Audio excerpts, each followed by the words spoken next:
Angharad dwi, a fi di Cynhyrchydd Creadigol y Ribidirew Olaf.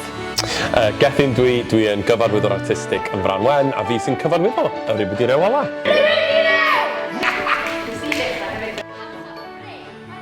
Be allan ni ddisgwyl? Lot o hyd, lot o ddireidi, lot o bethau anisgwyl yn digwydd, a jyst profiad gwefreiddiol. Chwerthin. A mae yna lot o rechfeidd yn yma fyd. Capten.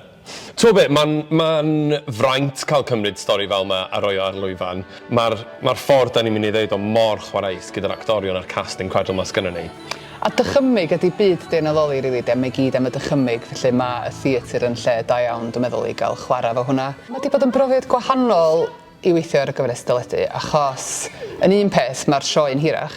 Felly mae yna fwy o le i chdi wneud stori fwy epic mewn ffordd. Mae wedi bod yn gyfle i ail feddwl am pam ddes i fyny hynny di, be oedd rhyddyn y syniad gwreiddiol, sef bod Deian a Loli yn dianc i fyd dychymyg i drio datrys problemau neu dallt y byd dros nhw hunan. So mae gennym ni pedwar o blant. So mae gennym ni dau set o Deian a Lolis.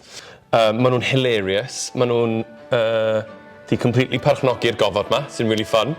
A maen nhw mor dalentog fyd. A wedyn, eto iddyn nhw cael dysgu o cast proffesiynol mor anhygoel, so Rhian, Mali a Rhys. Mae'n fraint cael gweithio fo actorion sydd jyst mor dalentog ac eto sydd mor barod i chwarae yn y byd ma. Dwi'n mor gyffroes i weld plant yn gweld plant ar lwyfan. Nhw ydi cael yn y stori. Yn gret, dwi'n meddwl, i blant gael profi Deian a Loli'n fyw. Oh, yeah. Achos tan y pwynt yma, maen nhw'n mond i gweld nhw ar sgrin a maen nhw fatha bellter, does? Yeah. 36 eiliad, sy'n golygu da ni'n cyrraedd chwarter ni. Capten arthyn nhw, wel isio. Mae'n darn o waith o sgeil, a mae hwnna'n gyffroes iawn i weld darn o waith o sgeil ar gyfer plant yn yr iaith Gymraeg yn teithio Cymru.